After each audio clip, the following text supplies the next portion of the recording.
तो 88,000 सौनकादि ऋषियों ने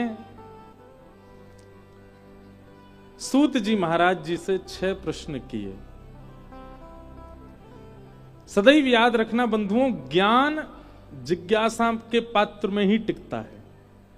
अगर किसी के चित्त में जिज्ञासा नहीं है तो ज्ञान टिकेगा नहीं। बहुत ध्यानपूर्वक सुनिएगा बातों को। इधर देखो सब लोग, आप जिज्ञासु होकर के यदि कथा में नहीं बैठेंगे तो आपके पात्र में कथा रूपी अमृत टिकेगा नहीं। आप केवल सुनने की भावना से, बस भावना है कि चलो हमारे नगर में आए हैं, आज रविवार है, सुनने चल रहे हैं, आनंद, इसी भाव से यदि सुनेंगे तो कथा टिकेगी नहीं आपके अंदर। कथा तो तभी रुक सकती है, तभी विराजमान हो सकती है जब जिज्ञासा का पात्र हो भीतर। और जिज्ञासु व्यक्ति का मतलब क्या है? थोड़ा सा रिक्त जो रखे अपने आप को, मतलब थोड़ा खाली रखे अपने आप को। परिपूर्ण मान लेगा तो फिर कैसे कुछ भाव अवस्थित हो पाए? तो ज्ञान जिज्ञासा के पात्र में टिकता है। 6 प्रश्न किए, उन्हीं 6 प्रश्नों में 7 दिन की कथा होती है। किम श्रेय शास्त्र सारक स्वावतार प्रयोजनम, किम कर्म के अवतारस्य धर्म कम शरणम गतः। ये 6 प्रश्न है। सबसे पहला प्रश्न, किम श्रेय? भगवान के अवतार का श्रेय किसको जाता है? ठाकुर जी राक्षसों के लिए आते हैं कि भक्तों के लिए आते हैं? रावण को मारने आए थे कि सबरी पर कृपा करने आए थे? किम श्रेय, पहला प्रश्न। दूसरा प्रश्न, शास्त्र सारः क? हमारे हिंदू वैदिक सनातन धर्म में इतने शास्त्र हैं, उनका सार क्या है? तीसरा प्रश्न, स्व अवतार प्रयोजनम? भगवान के अवतार का प्रयोजन। और भगवान मानवी बन के क्यों नहीं आते? कभी मत्स्य, कूर्म, बराह, नृसिंह आदि ऐसे विचित्र रूप भी क्यों धारण करते हैं? किम कर्म? भगवान के कर्म क्या है? के अवतारश्च? भगवान के अवतार कितने हैं? कोई 10 कहता है, कोई 24 कहता है। और अंतिम प्रश्न है, धर्म कम शरणम गतः? ये 6 प्रश्न है और इन्हीं 6 प्रश्नों के उत्तर में भागवत की कथा है। सबसे पहला प्रश्न, किम श्रेय? भगवान के अवतार का श्रेय किसको जाता है? ठाकुर जी भक्तों के लिए आते हैं कि राक्षसों को मारने के लिए आते हैं? अब यहां बैठे हैं तो सब लोग यही कहेंगे कि भक्तों के लिए आते हैं, लेकिन इसका प्रमाण होना चाहिए। ठाकुर जी भक्तों के लिए ही आते हैं। राक्षसों को मारना, भगवान ने इस बात को वाल्मीकि रामायण में एक जगह प्रस्तुत किया कि हमारी इच्छा हो जाए तो रावण जैसे जन्म ही नहीं लेंगे, पर हमारी इच्छा हो जाए तो हम वैकुंठ में बैठकर के सबरी पर कृपा नहीं कर सकते। रावण को तो वहीं बैठे बैठे ठाकुर जी भ्रगुटी टेढ़ी कर दें तो रावण की हिम्मत क्या कि कुछ कर जाए? ठाकुर जी कह रहे हैं हम तो सबरी के लिए आए हैं, हम तो वैष्णवों के लिए आए, हम तो भक्तों के लिए आए। कंस को मारना उद्देश्य होता तो भगवान शंख चक्र गदा पद्म लेकर के प्रकट हुए थे गर्भ से मैया के। चाहते तो उसी समय सुदर्शन चक्र छोड़ के कंस का वध कर देते, लेकिन नहीं, ठाकुर जी कंस को मारना प्रायोरिटी नहीं है। जन्म लेते ही कंस मार देते तो सब लोग यही सोचते कि कृष्ण अवतार कंस वध के लिए ही हुआ है। नहीं, जन्म लेते ही ठाकुर जी वृंदावन गए, गोकुल गए, ब्रज में लीला की, ब्रजवासियों के बीच में रहे, गैया चराई, गायन सो प्रेम कियो, गोप ग्वालन के घर माखन खायो। वो क्रिया की जिसकी आवश्यकता ही नहीं थी। एक पर ब्रह्म को प्रायोरिटी क्या थी? व्यक्ति सबसे पहला समय किसको देता है? जिससे अति प्रेम होता है। ठाकुर जी ने जन्म लेते ही अपने अत्यंत प्रिय जन्म देने वाले माता पिता तक को त्याग दिया कि नहीं, ब्रज जानो मोह। ब्रज आ गए और ब्रज आकर के सबके साथ लीला की, सबके साथ लीला करके प्रेम व्यवस्थित करके स्थापित करके जब प्रेम परिपूर्ण हो गया ब्रजवासियों के चित्त में, तब ठाकुर जी गए कंस को मारने। तो अवतार राक्षसों को वध करने के लिए नहीं है, भक्तों के लिए ठाकुर जी का। हमारे लिए है ठाकुर जी। राधा वल्लभ जी, राधा रमन जी, बिहारी जी पूरे दिन बेचारे एक ही मुद्रा में खड़े हैं। हम एक मुद्रा में खड़े रह सकते हैं? ठाकुर जी खड़े हैं। आप पाषाण मानो तो बात अलग है, लेकिन पाषाण नहीं मानते हो, ठाकुर जी को साक्षात चैतन्य मानते हो, एक ही मुद्रा में रहते हैं। किसके लिए? हमारे लिए, मेरे लिए, आपके लिए, हम सबके लिए। मैं कहा करता हूं कथा में कि हम तो केवल प्रेम का आडंबर करते हैं ठाकुर जी के आगे। वास्तविक प्रेम तो हमसे श्री ठाकुर जी करते हैं, श्री लाल जी करते हैं, ठाकुर जी प्रेम करते हैं हमसे। मैं भगतन को दास भगत मेरे मुकुटमणि, ठाकुर जी कह रहे हैं भक्त मेरे। अनुब्रजाम में हम नित्यम पूये ये तन्य रेणु भी।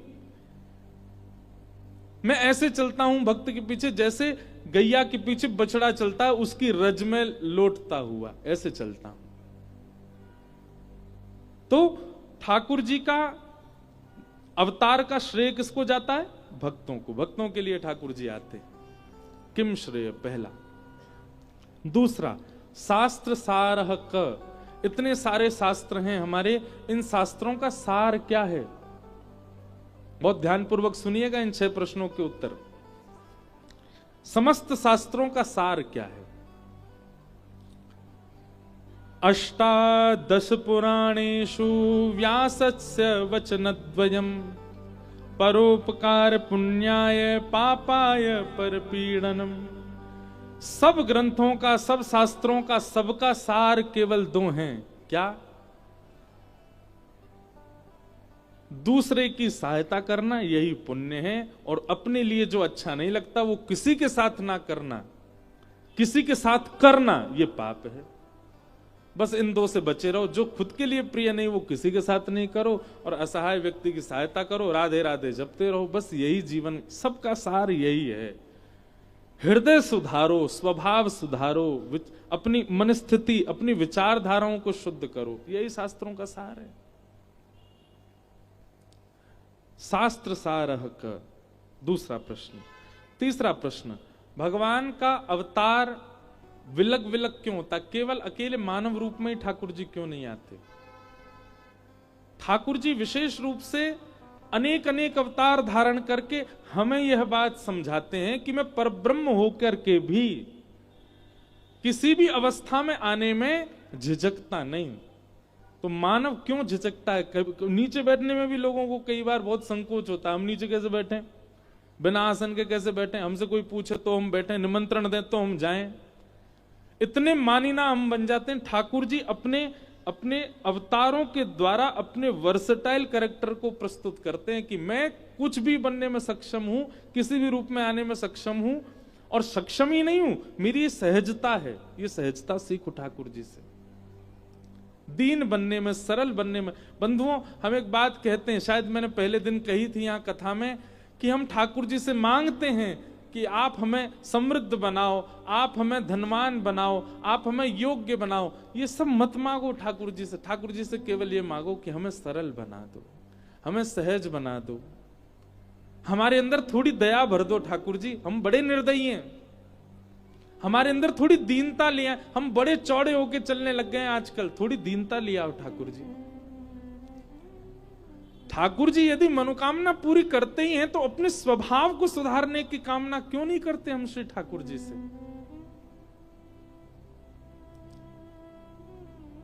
केवल वैभव, केवल संपत्ति, केवल संसार ही क्यों मांगना है?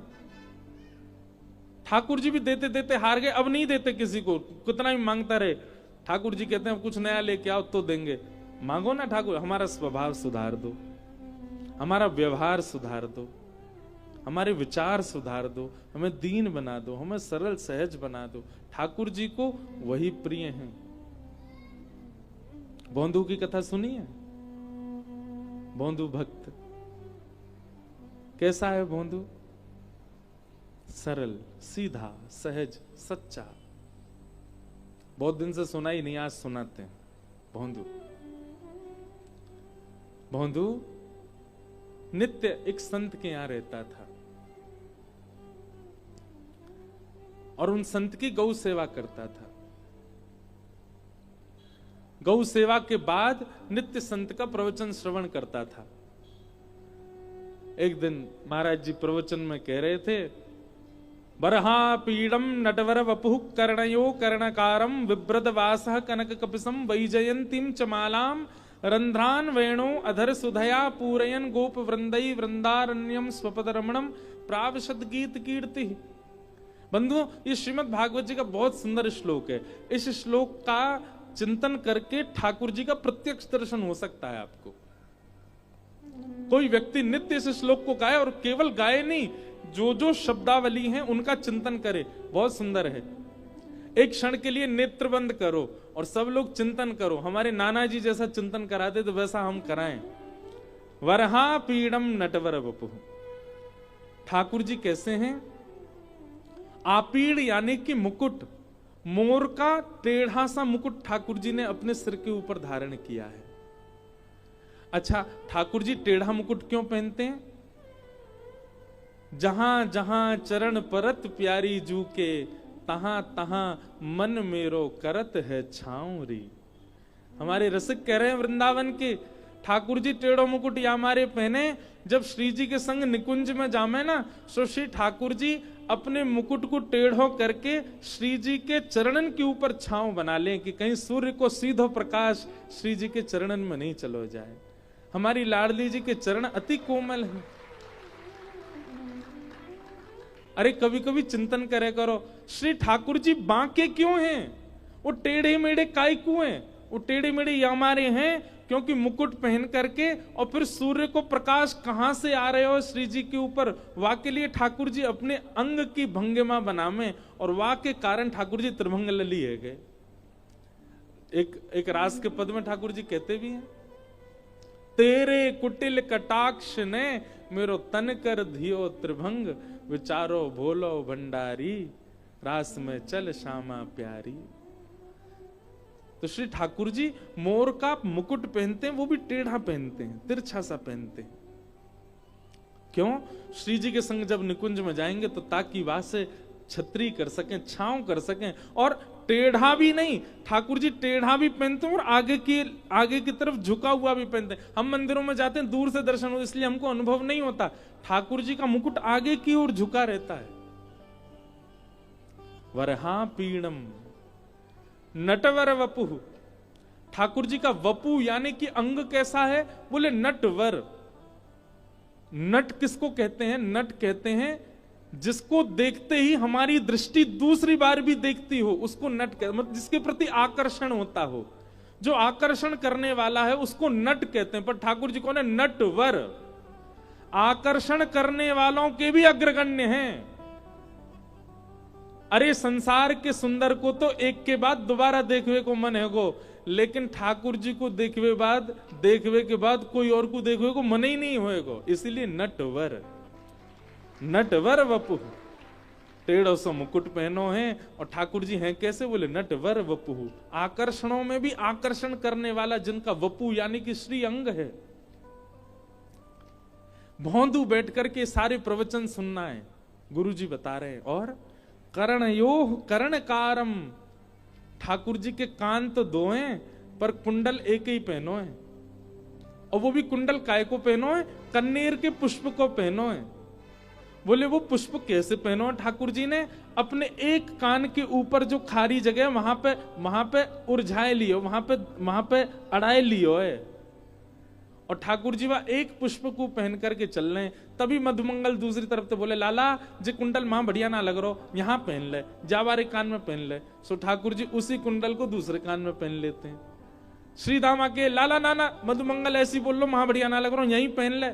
सो ठाकुर जी वहां से उतार के फिर यहीं, एक ही कुंडल को बार बार दोनों कानों में बदल बदल के पहनते जा रहे हैं। ठाकुर जी की लीला देखो, शांत ना बैठे, कछु ना कछु करते ही रहे। कर्णयोः कर्णकारम और विभ्रदवासः कनक कपिसम। ऐसी पीली पीतांबरी पहनी है महाराज कि जा पीली पीतांबरी को देख करके सूर्य भी अपने आप को बादल की ओट में छुपा रहे हो। क्यों? बोले भैया एक सूर्य घूम रहे हो पृथ्वी पर, मेरी आवश्यकता न है। बिभ्रदवासः कनक कपिसम। अब भोंदू ताली नहीं बजा रहा, भोंदू तो सुनना है, इसलिए सुनो। विभ्रदवासः कनक कपिसम वैजयंतीम चमालाम। ठाकुर जी ने वैजयंती माला पहन रखी है और क्या कर रहे हैं? बोले रंध्रान वेणु अधर सुधया। अपने अधर पर वेणु को धारण करके ठाकुर जी उसको अपने अधरामृत का पान करा रहे हैं, सुंदर वेणु का वाद्य कर रहे हैं। रंध्रान वेणु अधर सुधया पूरयन गोप वृंदई। गोप वृंदों के साथ में श्री ठाकुर जी मध्य में खड़े होकर के वेणु बजा रहे हैं। वृंदारण्यम स्वपद रमणम प्राविशद गीत कीर्ति ही। वृंदावन की पावन रेणु में अपने कोमल कोमल श्री चरणों से ठाकुर जी एक एक चरण आगे बढ़ा करके वेणु बजाते भये ब्रज की गोपियों के चित्त का हरण करते जा रहे हैं। ठाकुर जी भांडीर वन से गैया चरा करके लौट रहे हैं। गौ धूली बेला को समय है। गौरज ठाकुर जी के श्री अंग पर कहीं कहीं लगी भई है। ऐसे बाल कृष्ण। भोंदू बैठ करके सर्वांगीण अंग का चिंतन कर रहा था। ऐसा मुकुट पहनो होगा ठाकुर जी ने, ऐसे वस्त्र पहने होंगे, ऐसा कुंडल धारण कर रखो है, ऐसी पाग पहन रखी है, ऐसी वंशी बजा रहे हैं, ऐसी वैजंती माला गौरज ठाकुर जी के श्री अंग पे लग रही है।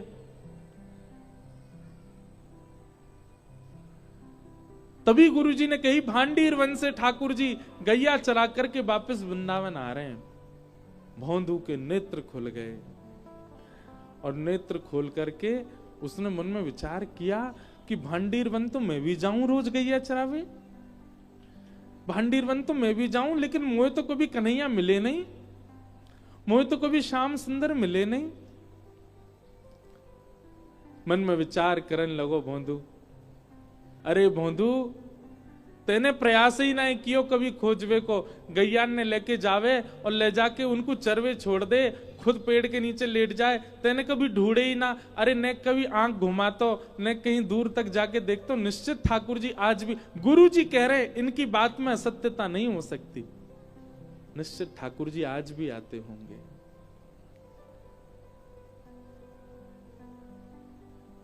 वक्ता की, वैष्णव की बात सुनकर के हमारे चित्त में, अब आप ब्रज में जाते हैं, 84 कोस की परिक्रमा करते हैं लोग, और 84 कोस की परिक्रमा करते समय ब्रजवासी वहां के बताते हैं यहां ठाकुर जी ने जे कियो, यहां ठाकुर जी ने जे कियो। जैसे ही लोग कहते हैं ये ठाकुर जी की फिसलनी शिला, यहां ठाकुर जी फिसलो करते, हमारे मन में पास्ट टेंस आता, ठाकुर जी फिसलते थे नहीं। अगली बार जब ब्रज में जाओ, कोई कहे यहां ठाकुर जी ने ये लीला, तो करते थे नहीं, करते हैं, इस भावना से देखो। आज भी करते हैं, आज भी लाल जी उस भाव का, उस स्थान का त्याग नहीं करते। भोंदू के मन में यही भावना आई, बोले गुरु जी कह रहे हैं भांडीर वन, तो मतलब या को मतलब है अब भी ठाकुर जी चरावे जामे, मोइये ना दिखे। आज भोंदू ने, अच्छा देखो एक बात बोले, भोरेन को सरताज कौन है हमारे ब्रज में? भोरेन में सरताज है हमारी किशोरी जी, सबसे ज्यादा बोली है। ठाकुर जी तो ज्यादा बोल, ठाकुर जी भोरे ना है, बहुत चतुर हैं, बहुत चंचल हैं, बहुत नटखट हैं।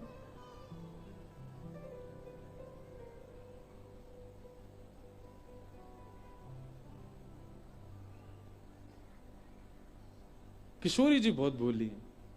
एक लीला सवेरे ही पढ़ रहे हो मैं कि किशोरी जी एक दिन नौका विहार कर रही, और नौका विहार करके जैसे ही लौटी तो लौटते ही नौका से उतर के श्री यमुना जी के पास बैठ गए, क्योंकि यमुना जी को वर्ण श्याम वर्ण है।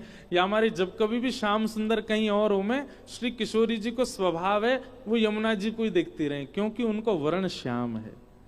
श्याम वर्ण को देख करके श्री जी को मन लगे, और देखते देखते किशोरी जी को अपनो ही प्रतिबिंब दिखने लगो श्री यमुना जी में। और जैसे ही किशोरी जी ने अपनो प्रतिबिंब देखो, अपनो प्रतिबिंब देखते ही किशोरी जी वहां से कहने लगी, अरे ये तो बड़ी प्यारी है, अरे तू तो बड़ी भोरी सी लग रही है, अरे तेरे नयन कितने सुंदर, नासिका कितनी, कौन की छोरी है तू? किशोरी जी बात कर रही हैं और सब सखी कह रही हैं हम तो यहां खड़ी हैं, किशोरी जी कौन थे बतिया रही हैं। और जैसी सब गई, सबने जाकर के देखो तो विशाखा जी ने सबको रोको, बोले सुनो कोई आगे मत जाओ, लीला देखो, लीला देखो कहा कर रही हैं। श्री जी अपनी प्रतिबिंब से बात कर रही हैं और कह रही हैं तेरे नेत्र तो बड़े सुंदर हैं, अरे तू एक काम कर, तू हमारी मंडली में आ जा, हमारी सखीन में आ जा, तू इतनी सुंदर है, तू को तो हम अपने पास रखेंगे, हम भी नवीन नवीन श्रृंगार करेंगे। अरे अपना नाम तो बता, अरे शर्मा काय को रही है, काय को ना बता रही अपना नाम। तभी किशोरी जी पीछे से बुला में, ललता विशाखा आदि सबके नेत्रों में प्रेमाश्रु भरे हुए हैं। कितनी भोरी हमारी किशोरी जी। अरे ललते ने कहियो देखियो कि कौन की छोटी सी छोरी है, इतने सुंदर या की अलकावली, इतने सुंदर या के नेत्र, इतनी सुंदर नासिका, अरे या के ओष्ठ तो देख, जब बोले का देख बोल तो रही है लेकिन या की आवाज ना आ रही, मेरी जैसी बोल रही है लेकिन या की आवाज ना आ रही। या तने पूछतो जी कौन की लाली है, और सुन ये इतनी सुंदर है, या को अपनी सखी समाज में रखेंगे ना, हम भी या को श्रृंगार करेंगे। ललता विशाखा आदि सखियां सब जाकर के श्री किशोरी जी के चरणों में दंडवत हो जाती हैं, बार बार बल्लियां लेती हैं, हे श्यामाजू हम कब होंगी ऐसी, आपको जैसो स्वभाव है, आपको जैसो व्यवहार है, आपकी जैसी विचारधारा है, यही के कारण आप श्री श्याम सुंदर की अति प्रिय हो, क्योंकि आप बहुत भोली हो। भोरी नहीं है, भोरी की भी पराकाष्ठा होती हो ना, वैसी है हमारी किशोरी जी, वैसी हमारी लाडली जी, अपने प्रतिबिंब से बात कर रही हैं। कभी ठाकुर जी कोई मणि पहन करके आ जाएं तो श्री ठाकुर जी की वह मणि में अपने प्रतिबिंब को देख करके ठाकुर जी से नाराज हो जाए किशोरी जी। ठाकुर जी बोले काय बात को नाराज है गई, चरणन में गिरे, पाम पड़े, पाम दबा में, हे श्यामाजू काय को नाराज है गई हो, पूरा दिन ने कर गए और शाम को जाके किशोरी जी कहें आपने एक मणि पहनी है, वह मणि में मोती सुंदर एक गोपी दिख रही है मोहे। तब लाल जी बोले ये आप तो सुंदर कोई और गोपी लाए जे आप ही हो। हे किशोरी जी इतनी भोरी हो कि अपने प्रतिबिंब को देख के खुद ही मोहित है जाए वहां पे, इतनी सीधी है हमारी श्री किशोरी जी। वृषभानु की किशोरी सुन गैया होत भोरी, प्रीत जान के हूँ थोड़ी तोहे राखेगी शरण, मन भूल मत जइयो राधा रानी के चरण, राधा रानी के चरण, महारानी के चरण, मन भूल मत जइयो श्यामा प्यारी के चरण।